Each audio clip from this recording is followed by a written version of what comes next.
নারী জাতি বাঁচারে প্রকার মরিলে যাওয়া জমের দ্বার কি মা গো জমালয় হয় মা পাপ পুণ্যের বিচার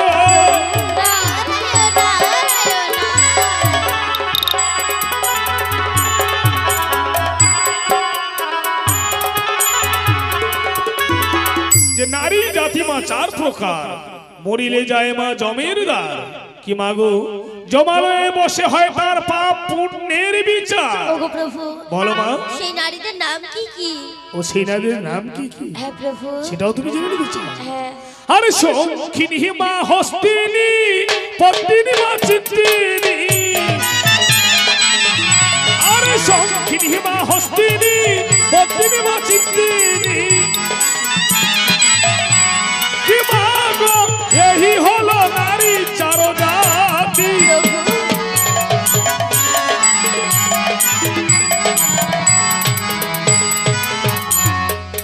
শঙ্খিনী মা হস্তিনী পদ্মিনী মা চিত্তিনী কি মাগো এই হলো নারী চার জাতি। প্রভু সেই শঙ্খিনী নারীর ব্যবহার কেমন? ও শঙ্খিনী নারীর ব্যবহার কেমন সেটাও তুমি জেনে নিতে চাও? হ্যাঁ। আরে শঙ্খিনী মা রান্না করে স্বামীর আগে খাওয়া করে ওই শঙ্খিনী মা রান্না করে স্বামীর আগে খাওয়া করে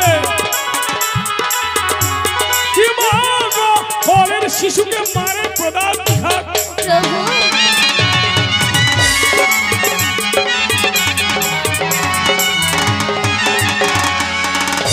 শঙ্খিনী মা রান্না করে স্বামীর আগে খাওয়া করে কি মাগো নিজের কলের শিশুকে মারে প্রদান খাক। প্রভু আমি বুঝতে পেরেছি। আর হস্তিনী নারী? ও হস্তিনী নারী ব্যবহার কেমন হ্যাঁ সেটাও জেনে নিতে চাও? হ্যাঁ প্রভু। আরে হস্তিনী মা হাসি হাসে পর পুরুষকে নজর করে ওই হস্তিনী মা হাসি হাসে পর পুরুষকে নজর করে কি মাগো নিজের স্বামী পরে বিপদে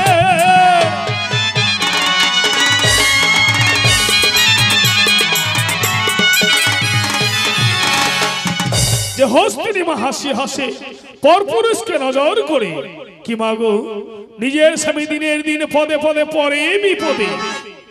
বেশ আমি বুঝতে পেরেছি।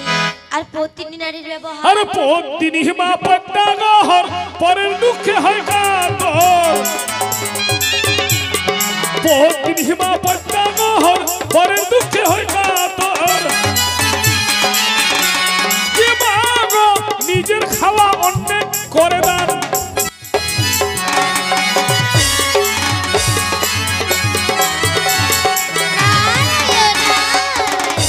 যে পত্নী মা পদ্মাগহর পরের দুঃখে সেই নারীটা হয় কাতর কি মাগো নিজের খাওয়া ভিক্ষুককে করে দেয় দান। প্রভু আর চিন্তিনী নারীর ব্যবহার? আরে চিন্তামণি মা চিন্তা করে স্বামীর পদে ভক্তি রাখে আরে চিন্তামণি মা চিন্তা করে স্বামীর পদে ভক্তি রাখে কি মাগো গৃহলক্ষ্মী বাড়ে দিনে দিনে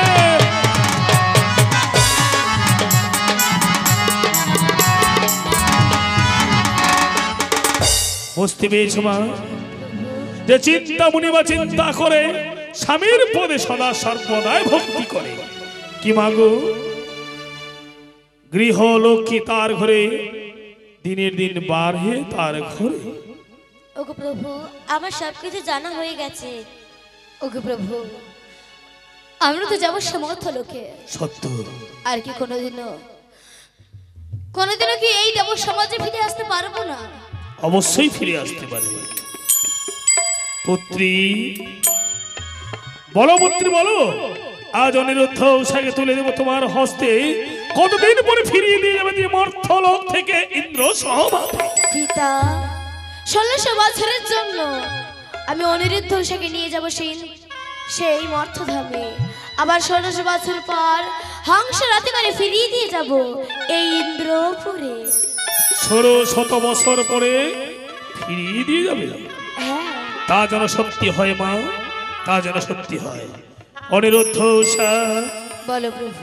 1600 বছর তোমরা থাকবে মর্ত্যধামে।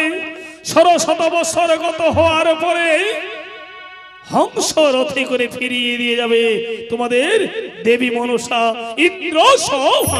বেশ, তাই যেন হয় প্রভু। বলো, আমরা চলে যাচ্ছি। অনিরুদ্ধ, আমাদের আশীর্বাদ করুন যেন 1600 বছর কাটিয়ে আবার ফিরে আসতে পারি ইন্দ্রালয় হাসি মুখে। অনিরুদ্ধ, এসো। মানব জন্ম একটি এমন জনম, বলেছি মানব জনম হলো দুর্লভ জনম, মানব জনম হলো দেবতার উপরের জনম।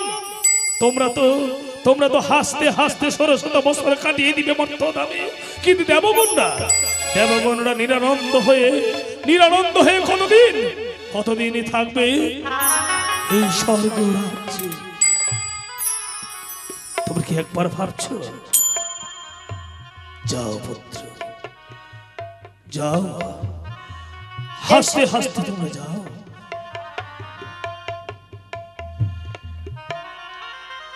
এই যে পুত্রী অনিরুদ্ধ উষাকে তুলে দিলাম তোমার হস্তে, অতি যতনে রাখবে মর্ত্যধামে।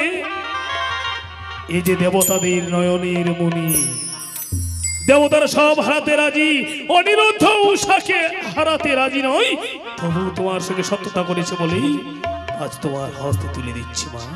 বেশ, অনিরুদ্ধ উষা যখন বিপদে পড়বে আমাকে স্মরণ করলেই আমি তাদেরটাকে সারা দেব। ধন্য মা, ধন্য তুমি আমার পুত্রী, গর্ব হচ্ছে আজ। ধন্য ধন্য। বেশ, যাও পুত্র। বেশ, বিদায় প্রভু। অনিরুদ্ধ, বিদায় দেবগণ। অনিরুদ্ধ, বিদায় উষা দেবী, বিদায় অনিরুদ্ধ, বিদায়। অনিরুদ্ধ।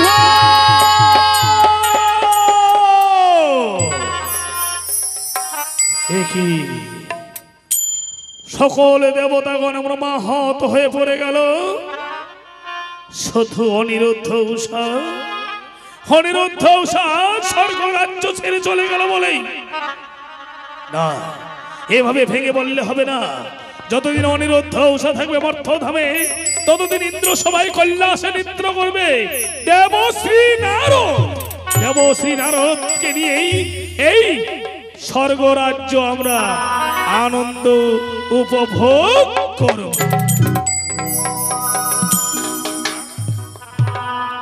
হ্যালো,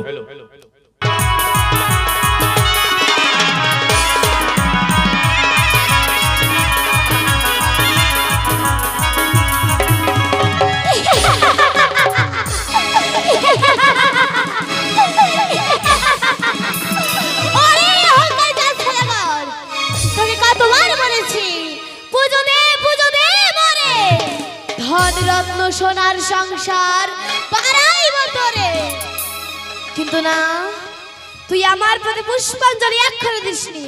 যেভাবেই হোক, ছলে বলে কৌশলে আমি তোর হাতে পুষ্পাঞ্জলি নেবই। যা,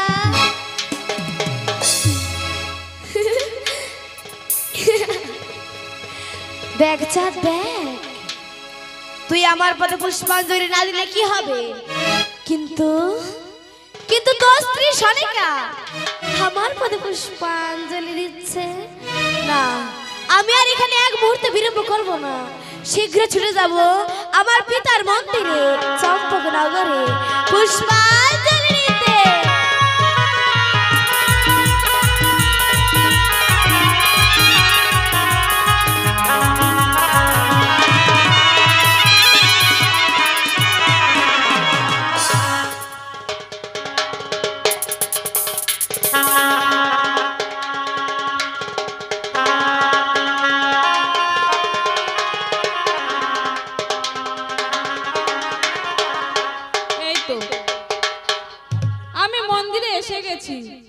তাই আর দেরি না করে তাড়াতাড়ি করে মায়ের পুজোটা সেরে ফেলি।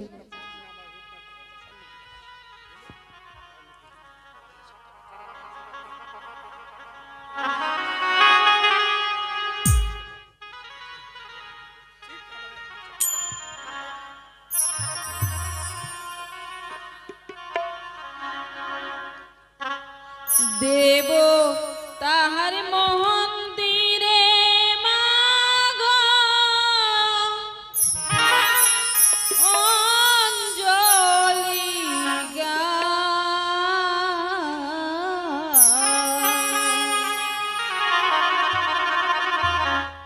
দেবে দাসী হয়ে মাগো পূজারি জগা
সনকা কোন দেবের পুজো করছে বুঝতে পারছি না, না গিয়ে দেখি সনকা আমার কোন দেবের পুজো করছে।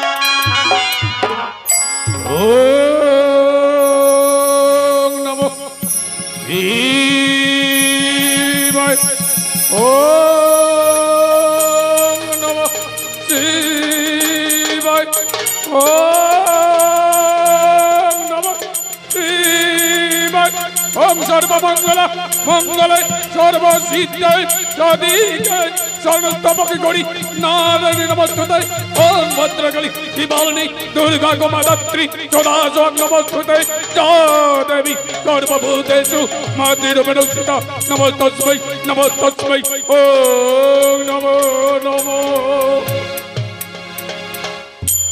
শোনা শোনা আজ নির্জনে বসে একাই কি কোন দেবের পদে পুষ্পাঞ্জলি দিচ্ছ? স্বামী, আমাদের সংসারের মঙ্গলের জন্য আমি যে নতুন দেবীর পুজো করছি। বুঝতে পেরেছি শোনা, আজ এই সংসার মঙ্গলের জন্য নিশ্চয় তুমি দেবী লক্ষ্মীর পুজো করছো। না না স্বামী, না, আমি তো লক্ষ্মীর পুজো করছি না। শোনা, তুমি দেবী লক্ষ্মীর পুজো করছো না, তাহলে এই নির্জন কুটিরে বসে তুমি কার পুজো করছো? স্বামী, আমি এই নির্জনে বসে কার পুজো করছি বলো, সে কথা জানতে চাও স্বামী? আমি জানতে চাই, বলো কোন দেবীর পুজো করছো?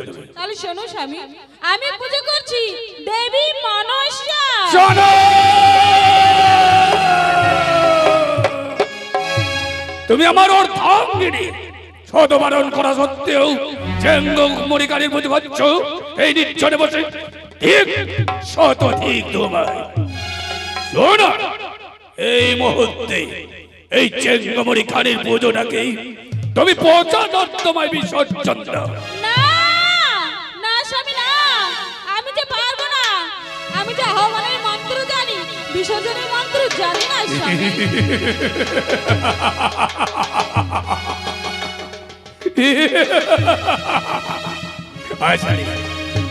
আসলে শোনো, তুমি আমি আসলে আমার অর্ধাঙ্গিনী হওয়া সত্ত্বেও চেঙ্গমরি কানের পুজোটাকে কিভাবে বিসর্জন করতে হয় তুমি সেটা জানো না? না স্বামী, আমি তো জানি না। বেশ, আমি তোমাকে শিখিয়ে দিচ্ছি ওই চেঙ্গমরিকানির পুজোটাকে কিভাবে বিসর্জন করতে হয়।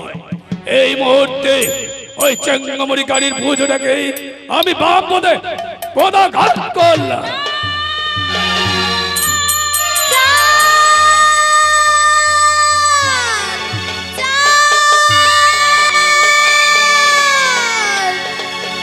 পুজো দে, পুজো দে। চাষনি নর না দেবতা আমার সম্মুখে এসে দেখা দে। এসেই পড়েছি চা। কোথায় কোথায় তুই কোথায়?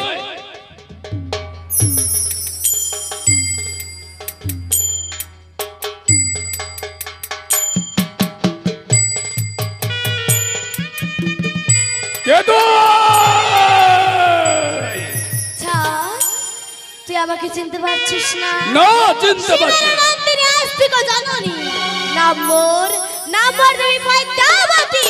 কেন এসেছিস বল? চম্পকনগরে কেন এসেছিস? চাঁদ, পুজো দে মরে ধন রত্ন সোনার সংসার বাড়াই মতরে। ওরে চেঙ্গমরিকানি তেমনা ভাদরী ধনের লোভ দেখাস এই চাঁদ সৌদাগরকে, যার আধারে ধন পাতারে শুকায়, কত হীরা মুক্তামারি চম্পকে ঘোরাঘুরি যায়, সেই চাঁদ সৌদাগরকে তুই দেখাস ধনের লোভ। বলে এই মুহূর্তে চম্পকনগর পরিত্যাগ করে যাবি কিনা? না চাঁদ না, আমি তোর হাতে পুষ্পাঞ্জলি নাই এই চম্পকনগর থেকে কিছুতেই যাব না। চাঁদ, তুই কি সেই দিনের কথা ভুলে গেছিস? কোন কথা বলতে যাচ্ছিস? এক এক করে মেরেছিল 6 পুত্র ওই সুপারির বাগানে, আর না দিবেছিল 7 লোকা চতুরিঙ্গার ধন ওই গাং খোলার জালে। সেই দিনের কথা কি তুই ভুলে গেছিস? ভুলিনি আজ আমি সেদিনের কথা আজও ভুলিনি। 6-14 ডিঙ্গা ধন ডুবিয়েছিস তো কি হয়েছে? তবু ধনের কাঙ্গাল হয়নি আমি 4 সদাগর। আর 6 পুত্রকে মেরেছিস তো কি হয়েছে? 6 পুত্র সমকক্ষ 7ম পুত্র লক্ষিন্দর আছে আমার ঘরে। বল তুই এই মুহূর্তে চম্পকনগর পরিত্যাগ করে যাবি কিনা? না চাঁদ না, যাবি আমি না? তোর হাতে পুষ্পাঞ্জলি না নিয়ে এই চম্পকনগর থেকে কিছুতেই পরিত্যাগ করব তুই না। জানিস না যে হাত দিয়ে বুঝে আমি দেবো 16 পারি, সে হাত দিয়ে কি করে বুঝি তোর মতো চেঙ্গমরিকানি। বল এই মধ্যে চম্পকনগর পরিত্যাগ করবি কিনা? না। তাহলে আজ গুরুদেবের আশীর্বাদে পেয়েছি, মহাজ্ঞান মন্ত্র দেবী চন্ডিকার আশীর্বাদে পেয়েছি, হাতে হেমস্থল, এই হেমস্থল দিয়ে তোকে আমি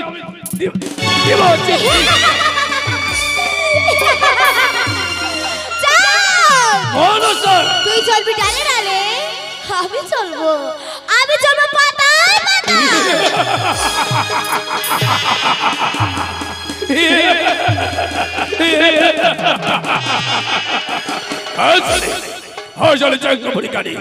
তুইও তাহলে আমায় চিনিস রে, আমিও শিবের পরম ভক্ত।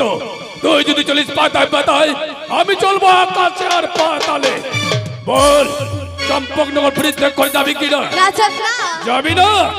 ওরে চেঙ্গমরিকানি ধেমনা ভাতারি, তোর জন্মের বৃত্তান্তের কথা সবই আমি জানি। কুচু বনে থাকিস তুই চ্যাং ব্যাং ধরে খাস, চাঁদের হাতে তুই পুজো দিতে চাস। এই মুহূর্তে যদি না ছাড়ি চম্পকনগর, এটা যদি মাথা আঙ্গি বলি।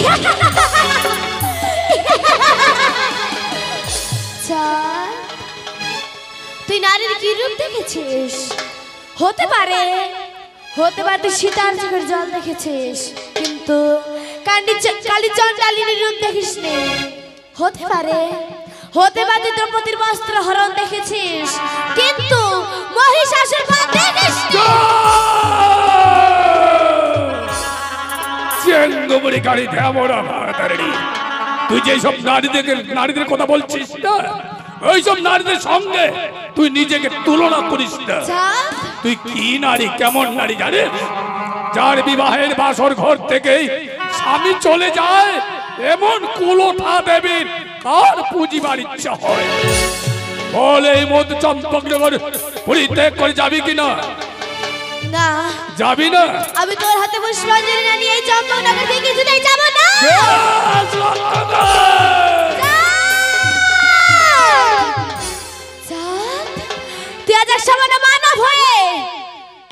অপমান করার চেষ্টা করেছে। তুই কি ভেবেছিস আমি এই অপমান সহ্য করব?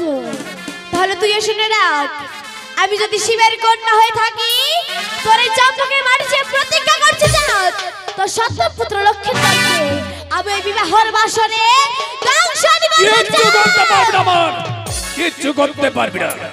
তুই আমার সপ্তম পুত্র লক্ষ্মীন্দরের খাবার প্রতিজ্ঞা করেছিস। ওরে চেঙ্গমণি গাড়ি হেমরা ভাতারে, তাহলে শুনে রাখ, আজ থেকে আমি তোর সঙ্গে করলাম বিজল প্রতিজ্ঞা। যতদিন থাকবে চম্পকে বিবাদ করবো তোর সঙ্গে, যাবো তো জীবন। বেশ, তবে দেখি আমি তোর হাতে পুষ্পাঞ্জলি দিতে পারি কিনা। আমি যদি তোর হাতে পুষ্পাঞ্জলি না দিতে পারি, তাহলে আমার নাম বৃথায় দেই মাইনাসা।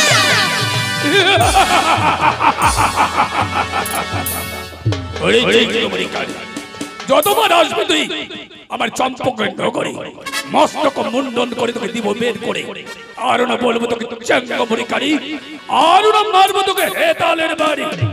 দেখি তুই আমার কি ক্ষতি করতে পারিস।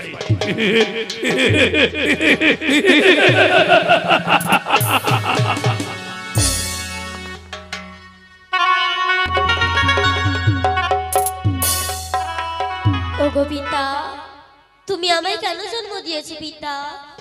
জন্ম যদি দিয়েছো, তুমি তো সব দেব দেবতারই পুজোর বিধান করে দিয়েছো, কিন্তু আমার পুজোর বিধান করে দাওনি কেন পিতা? চাচা বললো আমি তোমার জানার সন্তান পিতা, বলো না পিতা।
পিতা জন্ম দিয়ে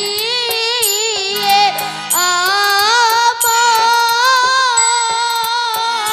বিধি ফেলে দিল জলে।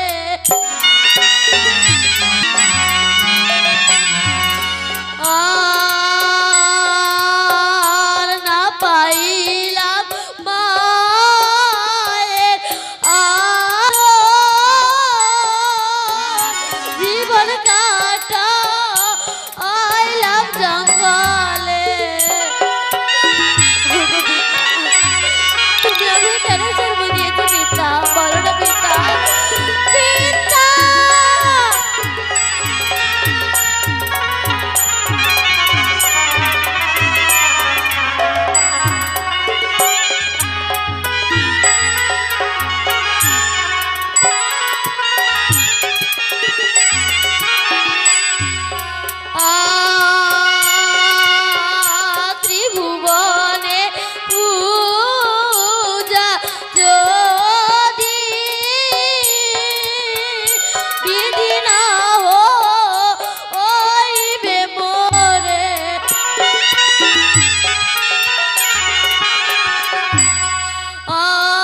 তাহলে তো এই জীবন বৃথা।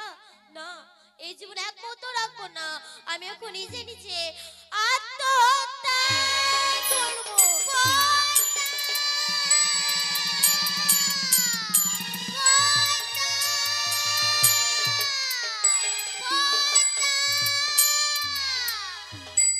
আচ্ছা বল, তুই কেন আত্মহত্যা করে যাচ্ছিস পয়দা? ওগো দিদি, তুমি জানতে চাও আমি কেন আত্মহত্যা করতে যাচ্ছি? হ্যাঁ, আমাকে খুলে বল কি হয়েছে পয়দা? ওগো দিদি, ওই না পুজো নিতে গেলাম দিদি ওই চম্পলা নগরে। হায় রে হায়, দিদি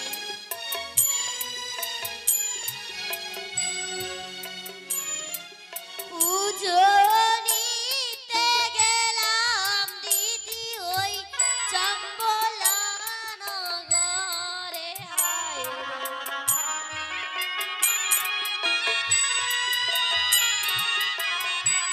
তাতে কি হয়েছে? পুজো নাহি দিয়ে চাঁদামায় অপমান করে। হায়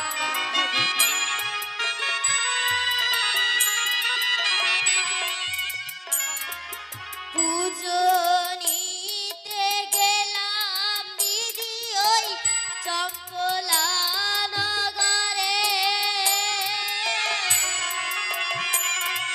পুজো নাহি দিয়ে চাঁদামায় অপমান করে।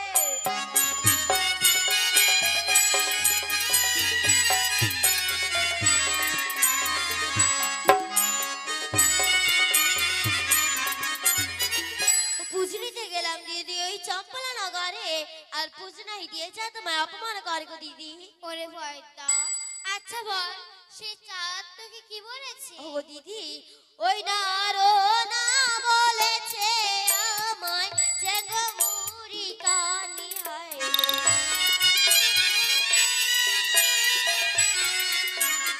আরো না বলেছে আমায় চেঙ্গো মুড়ি কানি। হয়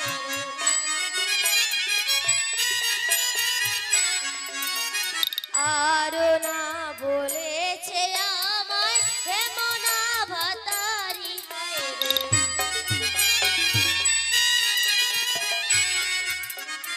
আরো না বলেছে আমায় চেঙ্গো মুড়ি কানি। আরো না বলেছে আমায় প্রেমনা ভাতারি। আরো না বলেছে আমার চাঙ্গুমুড়ি কানি। আরো না বলেছে আমি ঢেমনা ভাতারি গো দিদি। ওরে পয়দা, আচ্ছা বল সে চাঁদ তোকে আর কি বলেছে? ওগো দিদি, চাঁদ আমি অনেক কিছু বলেছে, কিন্তু তুমি জানো এই অপমানের প্রতিশোধ আমি এর আগেও নিয়েছি।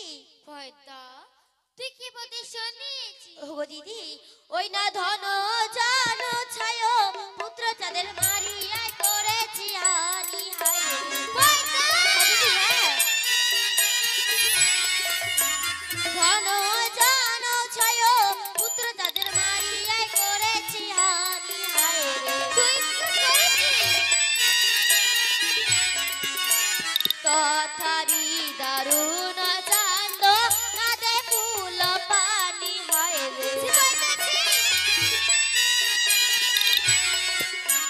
ধন জন ছয় পুত্র চাঁদের মারিয়ায় করেছি হানি। তথারি দারুণ চান্দ নাদে ফুল পানি। ওই না ধন জন ছয় পুত্র চাঁদের আমি মারিয়ে করেছি হানি, আর তথাপি দারুণ চান্দ নাদে ফুল পানি গো দিদি। পয়দা, পয়দা, তুই একই কাজ করেছিস পয়দা? ওই না ধন